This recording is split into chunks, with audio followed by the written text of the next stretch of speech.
to prevent flooding spread.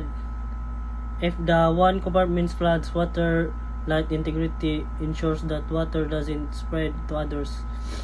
Og ang isa ka compartment nag-leak nya para di masudlan ang ubang compartments, mao nang agapan jud ayon para di madamay ang ubang compartments para dili malunod ang barko. Watertight integrity refers to a ship's ability to prevent water from entering space where it could jeopardize buoyancy, stability, or safety.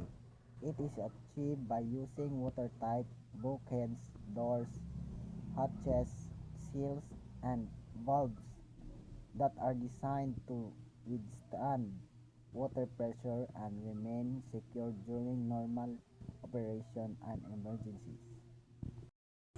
Survivability in battle or accidents. In naval or commercial scenarios, damage control relies on sealed compartments to survive collisions, groundings, or explosions. Safety of crew and passengers. Limit risk to personnel by controlling water ingress and buying time for damage control or evacuation. Compliance with maritime regulation. SOLAS. Safety of life at sea and other international rules require proper water light subdivision. Ang SOLAS is mo ni ang safety sa dagat.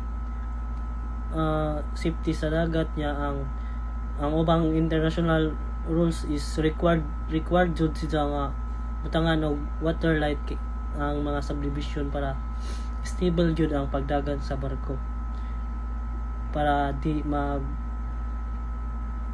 magtumba nga na, para di pud sa para di malunod nga.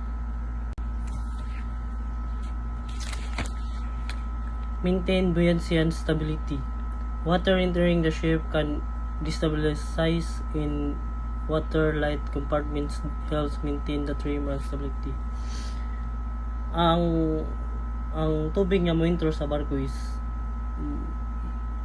morning naka-destabilize ito, naka-maintain sa barko itong pagdagan niya. Ang water compartments naka-help po ni siya para ma-maintain ang barko niya, mas stable ang pagdagan sa barko, dili ganyan.